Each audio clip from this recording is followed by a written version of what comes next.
നമസ്കാരം. Music shack temple ഡയറിയിലെ പുതിയൊരു എപ്പിസോഡിലേക്ക് ഏവർക്കും ഹൃദ്യമായ സ്വാഗതം.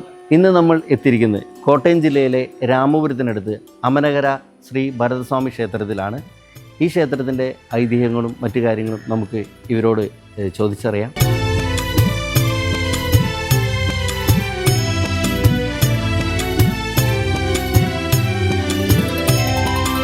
നാലമ്പല ദർശനം പുണ്യദർശനം.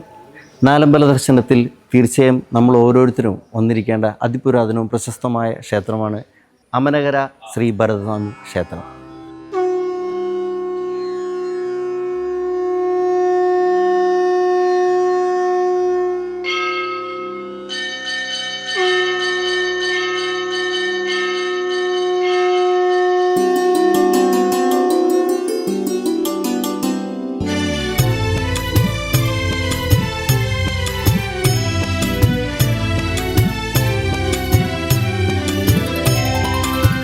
അമനകര ശ്രീ ഭരതസ്വാമി ക്ഷേത്രം കോട്ടയം ജില്ലയിലെ രാമപുരത്തിനടുത്ത് സ്ഥിതി ചെയ്യുന്ന അതിപ്രസിദ്ധമായ ക്ഷേത്രമാണ് അമനകര ശ്രീ ഭരതസ്വാമി ക്ഷേത്രം. ഭരതനായി മാത്രം സമർപ്പിച്ചിരിക്കുന്ന അപൂർവം ക്ഷേത്രങ്ങളിൽ ഒന്നാണിത്. കേരളത്തിലെ നാലമ്പല തീർത്ഥയാത്രയിൽ മൂന്നാമതായി ദർശനം നടത്തുന്ന ക്ഷേത്രമാണിത്. ശ്രീരാമനെ അന്വേഷിച്ച് യാത്ര തിരിച്ച ഭരതൻ അമനകരയിൽ സ്ഥിരതാമസമാക്കി എന്നതാണ് ഐതിഹ്യം. ഏകദേശം 1500 വർഷത്തിലേറെ പഴക്കമുള്ളതാണ് ഇവിടുത്തെ ഭരത വിഗ്രഹം. പടിഞ്ഞാറ് ദിശയിലേക്കാണ് വിഗ്രഹം ദർശിച്ചിരിക്കുന്നത്. ഭഗവാന്റെ തിരുനാമങ്ങൾ ഉരുവിട്ട് നടത്തുന്ന 1008 ശംഖുപൂജ ഈ ക്ഷേത്രത്തിലെ പ്രധാന വഴിപാടാണ്. കൂടാതെ പാൽപ്പായസവും തുളസിമാലയും പ്രധാനമാണ്. ക്ഷേത്രം രാവിലെ 5:30 മുതൽ 12:30 വരെയും വൈകുന്നേരം 5 മണി മുതൽ 8 മണി വരെയും തുറന്നിരിക്കും. കർക്കിടക മാസത്തിൽ പുലർച്ചെ 4:30 മുതൽ ദർശനം ലഭ്യമാണ്. കോട്ടയം ജില്ലയിലെ രാമപുരത്തു നിന്നും ഏകദേശം 3 കിലോമീറ്റർ ദൂരെയാണ് ക്ഷേത്രം സ്ഥിതി ചെയ്യുന്നത്. സഹോദരനായ രാമൻ്റെ സമീപം താമസിക്കാൻ ആഗ്രഹം പ്രകടിപ്പിച്ച ഭരതൻ തിരഞ്ഞെടുത്ത സ്ഥലം അമനകരയാണ്. കുന്നുകൾക്കിടയിലാണ് ഈ സ്ഥലം സ്ഥിതി ചെയ്യുന്നത്. ശംഖ് സമർപ്പിക്കുന്നതാണ് ഇവിടുത്തെ പ്രധാന വഴിപാട്.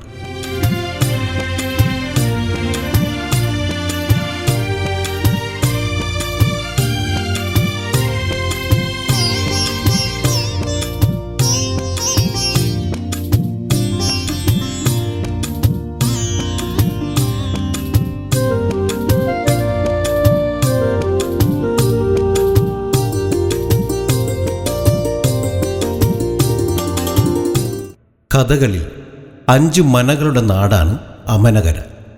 ആ നാട്ടിലെ ഭരണാധികാരിയായ രാജാവിൻ്റെ സ്ഥാനത്താണ് ഭരതക്ഷേത്രം.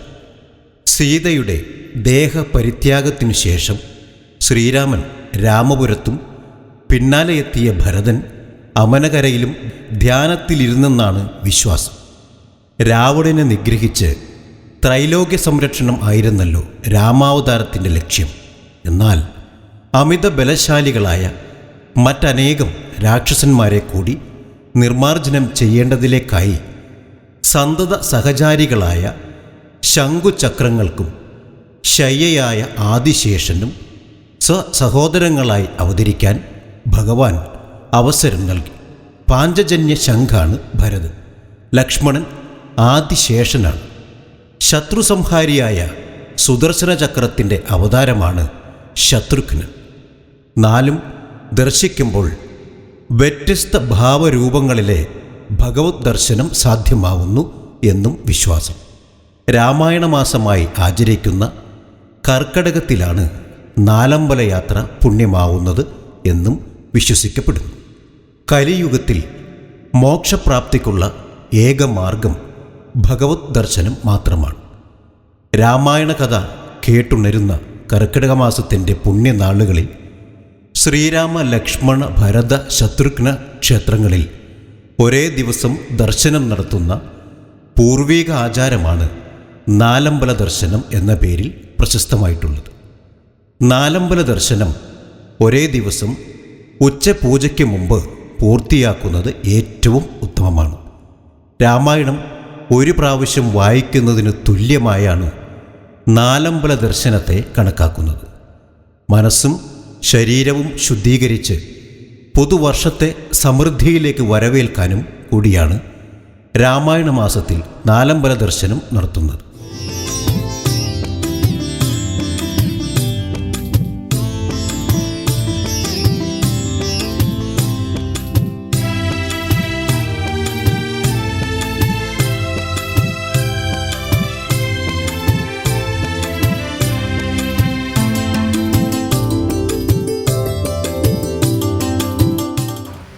ഹരി ഓം.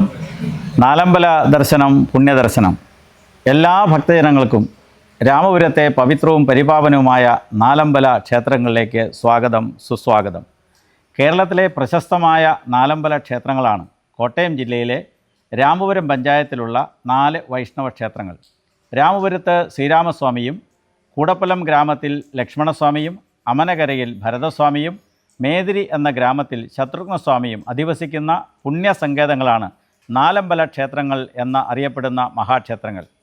കേരളത്തിലെ ഏറ്റവും പ്രശസ്തമായ നാലമ്പല ക്ഷേത്രങ്ങൾ എന്ന് പറയാൻ പ്രത്യേക കാരണം ഈ ക്ഷേത്രങ്ങൾ തമ്മിലുള്ള ദൂരം 3 കിലോമീറ്റർ മാത്രമാണ് എന്നുള്ളതുകൊണ്ട് ഭാരതത്തിലെവിടെയും ക്ഷേത്രങ്ങൾ, നാലമ്പല ക്ഷേത്രങ്ങൾ എല്ലാ ഭാഗത്തും കാണാമെങ്കിലും വളരെ കുറഞ്ഞ ദൂരത്തിൽ ഭക്തജനങ്ങൾക്ക് വന്ന് ദർശനം നടത്തുവാനുള്ള സൗകര്യമുള്ള ഏക ക്ഷേത്രം എന്ന പ്രത്യേകതയും രാമപുരത്തിനു മാത്രം അവകാശപ്പെട്ട പ്രത്യേകമായ ഒരു സംവിധാനമായി നമുക്ക് കാണാൻ കഴിയും. ഇതൊരു യാഥാർത്ഥ്യമാണ്.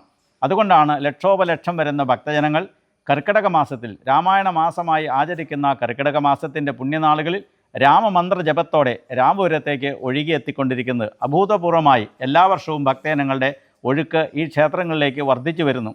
ഇന്ന് കേരളത്തിൽ നിന്ന് മാത്രമല്ല, കേരളത്തിൻ്റെ സമീപ പ്രദേശങ്ങൾ, സമീപ സംസ്ഥാനങ്ങളായിട്ടുള്ള കർണാടക, ആന്ധ്ര, തമിഴ്നാട് തുടങ്ങിയ സംസ്ഥാനങ്ങളിൽ നിന്നും, ഉത്തരേന്ത്യയിൽ നിന്നും, വിദേശ നാടുകളിൽ നിന്ന് പോലും ഈ പുണ്യഭൂമിയിലേക്ക് ലക്ഷോപലക്ഷം ഭക്തജനങ്ങളാണ് ആ പുണ്യനാളുകളിൽ രാമമന്ത്ര ജപവുമായി രാമപുരത്തിൻ്റെ പുണ്യഭൂമിയിലേക്ക് വന്നെത്തിക്കൊണ്ടിരിക്കുന്നത്.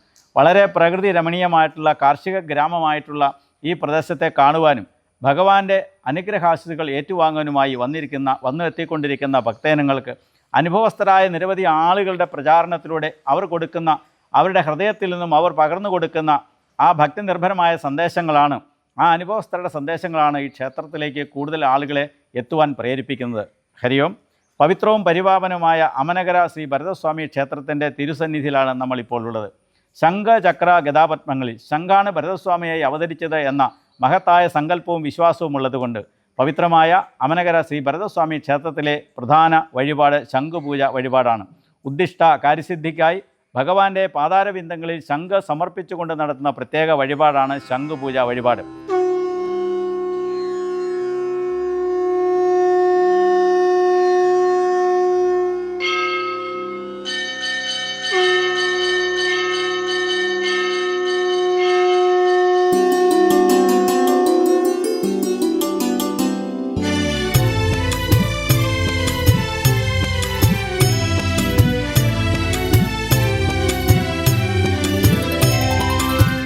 ഭഗവാന്റെ ശംഖുപൂജ വഴിപാട് നടത്തുന്ന അനുഭവസ്ഥരായ ആളുകൾ കൊടുക്കുന്ന സന്ദേശമനുസരിച്ചാണ് കൂടുതൽ ഭക്തജനങ്ങൾ ഓരോ വർഷവും ഈ ക്ഷേത്രത്തിലെത്തി ശംഖുപൂജ വഴിപാടിൽ ഭാഗഭാക്കാകുന്നത്. അതേപോലെ ഈ ക്ഷേത്രത്തിലെ മറ്റൊരു പ്രധാന വഴിപാടാണ് മീനൂട്ട് വഴിപാട്. പിതൃപ്രീതിക്കായി നടത്തുന്ന പവിത്രമായ ചടങ്ങാണ് മീനൂട്ട് വഴിപാട്.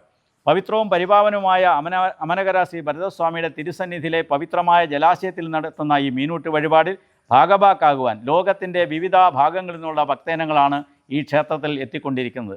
അതേപോലെ അന്നദാന പ്രഭുവായ ഭരതസ്വാമിയുടെ തിരുസന്നിധിയിൽ എത്തിച്ചേരുന്ന മുഴുവൻ ഭക്തജനങ്ങൾക്കും ഈ ക്ഷേത്രത്തിൽ എല്ലാ ദിവസവും അന്നദാനം വഴിപാടായി നടത്തപ്പെടുകയാണ്. 1000 ദാനങ്ങളെക്കാൾ ശ്രേഷ്ഠമായ അന്നദാനത്തിലേക്ക് യഥാശക്തി സമർപ്പിക്കുകയും ഭഗവാന്റെ അന്നപ്രസാദം സ്വീകരിക്കുകയും ചെയ്യുന്ന പവിത്രമായ ചടങ്ങും ഈ ക്ഷേത്രത്തിൻ്റെ പ്രത്യേകതയാണ്. അതുപോലെ ഭഗവാൻ ശ്രീ ഭരതസ്വാമിക്ക് അഭിമുഖമായി ആലിങ്കൽ ശിവൻ എന്നറിയപ്പെടുന്ന മഹാദേവൻ്റെ ക്ഷേത്രം നാലമ്പലങ്ങളിലെ ഏക മഹാദേവ ക്ഷേത്രമാണ്. മഹാദേവൻ്റെ തിരുമുമ്പിൽ നിറപറ വഴിപാടുകളും ധാര നടത്തുവാനുമുള്ള പ്രത്യേക സംവിധാനവും ക്ഷേത്രം ഒരുക്കിയിട്ടുണ്ട്. വരുന്ന മുഴുവൻ ഭക്തജനങ്ങൾക്കും മഴ നനയാതെ നിൽക്കുവാനുള്ള ക്യൂ കോംപ്ലക്സുകളും ഭക്തജനങ്ങൾക്ക് വരുന്ന വാഹനങ്ങൾ പാർക്ക് ചെയ്യാനുള്ള മനോഹരമായ പാർക്കിംഗ് സൗകര്യങ്ങളും അതേപോലെ ദർശനത്തിനും വഴിപാടുകൾക്കും പ്രത്യേക ക്രമീകരണങ്ങളും അമനകര ഭരതസ്വാമി ക്ഷേത്രത്തിലും പ്രത്യേകമായി ഒരുക്കിയിട്ടുണ്ട് എന്നും പ്രത്യേകമായി അറിയിക്കുകയാണ്. അതുപോലെ സന്താനങ്ങളില്ലാതെ ദുഃഖമനുഭവിക്കുന്ന അനപത്യത ദുഃഖം ദമ്പതികൾക്കായി പ്രത്യേകം നടത്തുന്ന ഉണ്ണിയൂട്ട് വഴിപാട്, ഇവിടുത്തെ തിരുവുത്സവത്തിൻ്റെ പള്ളിവേട്ട ദിവസം നടത്തുന്ന ആ വഴിപാടിലേക്ക് ധാരാളം ആളുകൾ അടുത്ത ഏതാനും വർഷങ്ങളിലേക്ക് പവിത്രമായിട്ടുള്ള അതിശ്രേഷ്ഠമായ മഹത്തരമായ ഈ വഴിപാട് ബുക്ക് ചെയ്തിരിക്കുകയാണ്. അതേപോലെ തിരുവോണ നാളിൽ എല്ലാ മാസവും ഇവിടെ നടത്തുന്ന തിരുവോണ ഊട്ട് എന്ന കാലുകഴുകിച്ചൂട്ട് സംവിധാനത്തോടു കൂടിയുള്ള ആചാരവിധി പ്രകാരമുള്ള തിരുവോണ ഊട്ട് ഇന്നും ഒരു തിരുവോണ നാളിൽ ഇവിടെ നടന്നുകൊണ്ടിരിക്കുകയാണ്. ധാരാളം ആളുകളാണ് ഈ വഴിപാടുകൾ ബുക്ക് ചെയ്തുകൊണ്ടിരിക്കുന്നത്. അതുകൊണ്ട് പവിത്രമായിട്ടുള്ള ശ്രേഷ്ഠമായിട്ടുള്ള ഈ കർമ്മങ്ങളിൽ ഭാഗവാക്കാകുവാൻ ഭഗവാൻ ഭരതസ്വാമിയുടെ അനുഗ്രഹാശിസ്സുകൾ ഏറ്റുവാങ്ങുവാൻ വേണ്ടി ഈ നാട്ടിലെ മുഴുവൻ ഭക്തജനങ്ങളെയും നിങ്ങൾ ഓരോരുത്തരെയും ഹൃദയപൂർവ്വമായി ഭഗവത് നാമത്തിൽ അമനകര ശ്രീ ഭരതസ്വാമിയുടെ തിരുസന്നിധിയിലേക്കും രാമപുരത്തിൻ്റെ പവിത്രമായ പുണ്യഭൂമിയിലേക്കും സ്വാഗതം ചെയ്തുകൊണ്ട് നിർത്തുന്നു. നന്ദി, നമസ്കാരം. നാലമ്പല ദർശനം, പുണ്യദർശനം. ഹരി ഓം.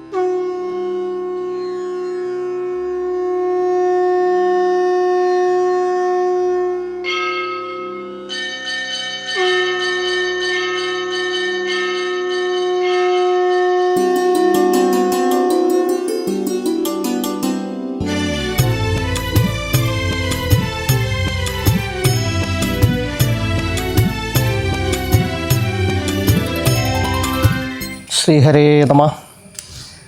നാലമ്പല ദർശനം പുണ്യദർശനം എന്ന ആ ഒരു ആചാരത്തെ, പൗരാണികമായൊരു ആചാരമാണിത്. ഈ ശ്രീരാമ ലക്ഷ്മണ ഭരത ശത്രുഘ്നന്മാരെ ദർശനം നടത്തിയാൽ അഭീഷ്ടസിദ്ധിയെന്ന്.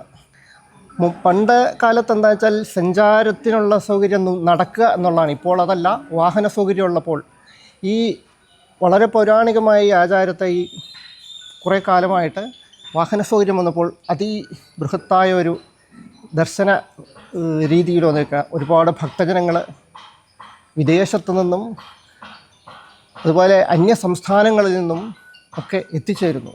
ഇതിലെന്താണ് എന്താണെന്ന് വെച്ചാൽ ഇവരുടെ ഈ ഭക്തജനങ്ങളുടെ അഭീഷ്ടസിദ്ധി എന്ന് പറഞ്ഞാൽ കാര്യസാധ്യം നടക്കുന്നതാണ്.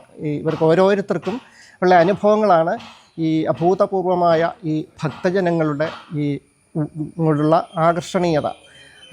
തന്നെയല്ല, ഈ ദൂരപരിധി വളരെ അടുത്ത് ആണ് ഈ 4 പേരും സന്നിഹിതരായിരിക്കുന്നത്.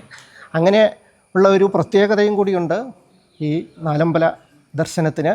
അമനകര, രാമപുരം, കൂടപ്പുലം, മേതിരി, പിന്നെ വിദേശങ്ങളിൽ നിന്നും അന്യ സംസ്ഥാനങ്ങളിൽ നിന്നൊക്കെ ഇവിടെ എത്തിച്ചേരുന്നവർക്ക് എങ്ങനെയാണ് സൗകര്യം എന്ന് വെച്ചാൽ, നെടുമ്പാശ്ശേരി എയർപോർട്ടിൽ ഇറങ്ങിയാൽ MC റോഡ് വഴി കൂത്താട്ടുകുളത്തെത്തി, കൂത്താട്ടുകുളത്തൊന്നും തിരിഞ്ഞൊരു 11 കിലോമീറ്ററോളം പോയാൽ രാമപുരം, അതിനടുത്ത് 3-4 കിലോമീറ്റർ ചുറ്റളവിലാണ് ഈ ബാക്കി 3 ക്ഷേത്രങ്ങളും. ട്രെയിനിലാണ് വരണമെങ്കിൽ കോട്ടയത്തോ അതല്ലെങ്കിൽ പിറവം ജംഗ്ഷൻ എവിടെ ഇറങ്ങിയാലും ഇതിൽ ഈ പറഞ്ഞ MC റോഡിലേക്ക് എത്തി ഈ ക്ഷേത്ര ദർശനം നടത്താവുന്നതാണ്. ഇത്രയൊക്കെയാണ് പറയാനുള്ളത്. ഹരി ഓം. ശ്രീഹരേ നമ.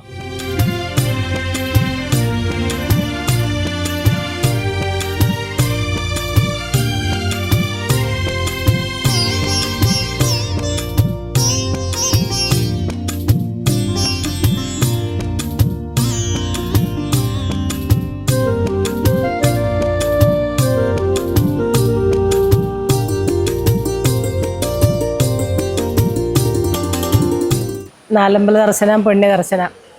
എൻ്റെ പേര് ശ്രീദേവി എന്നാണ്. ഞാനിവിടുത്തെ മാതൃസമിതി പ്രസിഡൻ്റാണ് നിലവിൽ. വീട് ഇവിടെ അടുത്താണ്. അതിപുരാതനമായ നാലമ്പലങ്ങളിലെ 3ാമത്തെ ക്ഷേത്രമാണ് ഇവിടെ. ഞാൻ ഇവിടെ വന്നിട്ട് 28 വർഷത്തിലധികമായി. അന്ന് മുതൽ നമ്മൾ ആശ്രയിക്കുന്ന ഈ ഭരതസ്വാമി ക്ഷേത്രത്തിലാണ്. പക്ഷേ ഭരതസ്വാമിയോടനുബന്ധിച്ച് ശിവക്ഷേത്രവുമുണ്ട്. രണ്ടും തുല്യ പ്രാധാന്യമുള്ളതാണ്. നമ്മൾ അഭീഷ്ട വരദായകനായിട്ടാണ് കാണുന്നത്. എന്ത് പ്രാർത്ഥിച്ചാലും അത് നമുക്ക് താമസമില്ല നടത്തി തരുന്ന. അതുകൊണ്ട് നമ്മളെല്ലാവരും, നാട്ടുകാർക്ക് എല്ലാവർക്കും തന്നെ അനുഭവങ്ങളുള്ളതാണ് ഭരതസ്വാമി. നാലമ്പലത്തിൽ എല്ലാവരും ഇവിടുത്തെ സേവകരായിട്ട് വരുന്നു. എല്ലാ കൗണ്ടറുകളിലിരിക്കും, എല്ലാ ജോലികളിലും. നാലമ്പലം തുടങ്ങുന്നതിന് 1 മാസം മുന്നേ മുതൽ ഒരുക്കങ്ങളായിട്ട് ഞങ്ങളിവിടെ എല്ലാ മാതൃസമിതിയിലെ എല്ലാ അംഗങ്ങളും നല്ല സഹകരണത്തോടെ പ്രവർത്തിക്കുന്നുണ്ട്. അതുപോലെ കമ്മിറ്റിക്കാരും 1 മാസം മുമ്പേ മുതൽ ഒരുക്കങ്ങളെല്ലാം ഏകദേശം ഇപ്പോൾ പൂർത്തിയായി വരുന്നേ ഉള്ളൂ. എന്നാലും ഇനിയുണ്ട്. പിന്നെ തിരുവോണകൂട്ടിന് 9 മണി മുതൽ എന്നും എല്ലാ മാതൃസമിതി അംഗങ്ങളും വന്ന് നാമജപത്തിലും പങ്കെടുക്കാറുണ്ട്. വ്യാഴാഴ്ച ദിവസങ്ങളിൽ 6 മണിക്ക് അല്ലെങ്കിൽ 6 മണി ദീപാരാധനയ്ക്ക് മുമ്പായിട്ട് 4 പ്രദക്ഷിണം ചെയ്ത സാമൂഹ്യാരാധന അതും ഇപ്പം തുടർന്ന് നടന്നുകൊണ്ടിരിക്കുന്നുണ്ട്. പിന്നെ കർക്കിടകത്തിലെ തിരുവോണത്തിൽ ഫുള്ളായിട്ട് 6 മണി മുതൽ വൈകുന്നേരം വരെ ഉദയാസ്തമന നാമജപത്തിലും മാതൃസമിതി കാര്യമായി പങ്കെടുക്കുന്നുണ്ട്. നല്ല സ്വാധീനമുണ്ട്. പിന്നെ രാമായണ വായനയും ഇവിടെ ഉണ്ടാകുന്നുണ്ട്.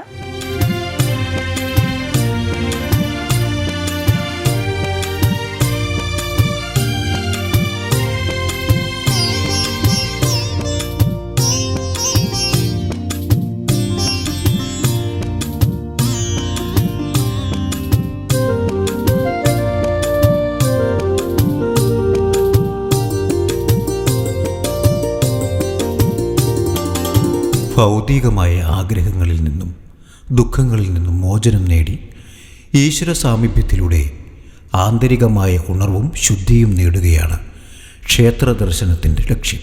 ക്ഷേത്രങ്ങളെ ശാസ്ത്രീയ രീതിയിൽ പരിശോധിച്ചാൽ അവ കേവലം ആരാധനയ്ക്കായുള്ള കെട്ടിടങ്ങൾ മാത്രമല്ല, മറിച്ച് പ്രപഞ്ച ശരീരത്തിൻ്റെയും വിഷ്ടി ശരീരത്തിൻ്റെയും പ്രത്യക്ഷ മാതൃകാ രൂപങ്ങൾ തന്നെയാണ്. ദേഹോ ദേവാലയ ജീവോ ദേവ സദാശിവ എന്ന തന്ത്രശാസ്ത്ര പ്രയോഗം ഇതുതന്നെ സൂചിപ്പിക്കുന്നു. കേവലം സ്ഥൂല ശരീരത്തിൻ്റെ മാത്രമല്ല, മറിച്ച് സൂക്ഷ്മ ശരീരത്തിൻ്റെയും കൂടി പ്രതീകമാണ് ക്ഷേത്രങ്ങൾ. ക്ഷേത്രത്തിൽ പഞ്ചശുദ്ധിയോടെ പോകണമെന്നതാണ് വിധി. ശരീരശുദ്ധി, വസ്ത്രശുദ്ധി, ആഹാരശുദ്ധി, മനഃശുദ്ധി, വാക്ശുദ്ധി. പഞ്ചശുദ്ധി രോഗാണുക്കളെ പ്രതിരോധിക്കാനും മനസ്സിലെ മാലിന്യങ്ങളെ അകറ്റാനുമുള്ള വിധിയാണ്. അൻപിൻ്റെ ആലയങ്ങൾ അഥവാ ദയയുടെ ഇരിപ്പിടങ്ങളായ അമ്പലങ്ങൾ അസ്വസ്ഥരായ മനുഷ്യർക്ക് സ്വസ്ഥത നൽകുന്നു. അതുകൊണ്ടാണ് ദേവാലയങ്ങൾ വർത്തമാനകാലത്തെ മനുഷ്യൻ്റെ ശുശ്രൂഷാലയങ്ങളായി കരുതപ്പെടുന്നത്. സർവനാശത്തിൽ നിന്നും മനുഷ്യനെ രക്ഷിക്കാൻ സർവമത പ്രാർത്ഥനകൾക്കും സർവധർമ്മ സമഭാവത്തിനും കഴിയുമെന്ന് വർത്തമാന കാലഘട്ടം ഉദാഹരണങ്ങളിലൂടെ തെളിയിക്കുന്നു. ഇടത്തുനിന്നും വലത്തോട്ട് ക്ഷേത്രം പ്രദക്ഷിണം ചെയ്യുമ്പോൾ മനുഷ്യൻ ഈശ്വരനുമായി കൂടുതൽ അടുക്കുമെന്നും ജന്മാന്തരങ്ങളിൽ ചെയ്ത പാപങ്ങൾ പോലും നശിക്കുമെന്നും വിശ്വസിക്കപ്പെടുന്നു. രാവിലെയും വൈകുന്നേരവും ക്ഷേത്രപ്രദക്ഷിണം നടത്തുമ്പോൾ ഭക്തർക്ക് വ്യായാമത്തിൻ്റെ ഫലം ലഭിക്കുന്നു. പ്രദക്ഷിണം, ഏത്തമിടൽ, നമസ്കാരം എന്നിവയെല്ലാം മനഃശാന്തിയോടൊപ്പം ശാരീരിക ആരോഗ്യവും നൽകുന്നു. ക്ഷേത്രത്തിൻ്റെ പ്രത്യേക നിർമ്മാണ രീതി കൊണ്ട് അവിടെ നിന്നും പ്രവഹിക്കുന്ന ഭൗമോർജം ഭക്തരിലേക്ക് പ്രവേശിക്കും. ക്ഷേത്രം പാദരക്ഷയില്ലാതെ ചുറ്റണമെന്ന ആചാരം ശാസ്ത്രീയമാണ്. ആയുർവേദാചാര്യനായ സുശ്രുതൻ കൈവിരൽ വെള്ളയിലും കാലിനടിയിലും നിലകൊള്ളുന്ന പോയിന്റുകൾ ശാസ്ത്രീയമായി പഠിച്ച് വിവരിക്കുന്നു. കാലടി ഭൂമിയുമായി സ്പർശിക്കുമ്പോൾ മനുഷ്യന് ഭൂമിയുമായി സ്വാഭാവിക സ്പർശനമുണ്ടാകുന്നു.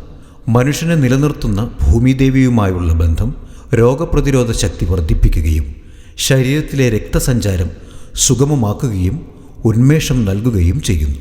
പാദരക്ഷയില്ലാതെ നടക്കുന്നത് ആരോഗ്യത്തിന് ഗുണകരമാണെന്ന് ചരക സംഹിതയിലൂടെ ചരകൻ ഉപദേശിക്കുന്നു. മഹാമര്യാദ, ബാഹ്യഹാര, മധ്യഹാര, അന്തഹാര, അന്തർമണ്ഡലം എന്നീ പഞ്ചപ്രകാരങ്ങൾ ദേവൻ്റെ സ്ഥൂല ശരീരത്തിനെയും ശ്രീകോവിൽ, ദേവപ്രതിഷ്ഠ, ഷഡാധാരങ്ങൾ എന്നിവ സൂക്ഷ്മ ശരീരത്തെയുമാണ് സൂചിപ്പിക്കുന്നത്. ചില വാസ്തുഗ്രന്ഥങ്ങൾ ഈ പ്രകാരങ്ങളെ ദേവശരീരമായി അന്വയിപ്പിച്ചിട്ടുണ്ട്. വിശ്വകർമ്മ ഗ്രന്ഥം ഇപ്രകാരത്തിൽ ഗർഭഗൃഹം ശിരസായും അകത്തെ ബലിവട്ടം മുഖമായും മണ്ഡപം ഗളമായും നാലമ്പലം കൈകളായും പുറത്തെ പ്രദക്ഷിണ വഴി കുക്ഷിസ്ഥാനമായും പുറംമതിൽ മുട്ടുകളായും ഗോപുരങ്ങളെ ദേവപാദമായും സങ്കല്പിച്ചിരിക്കുന്നു.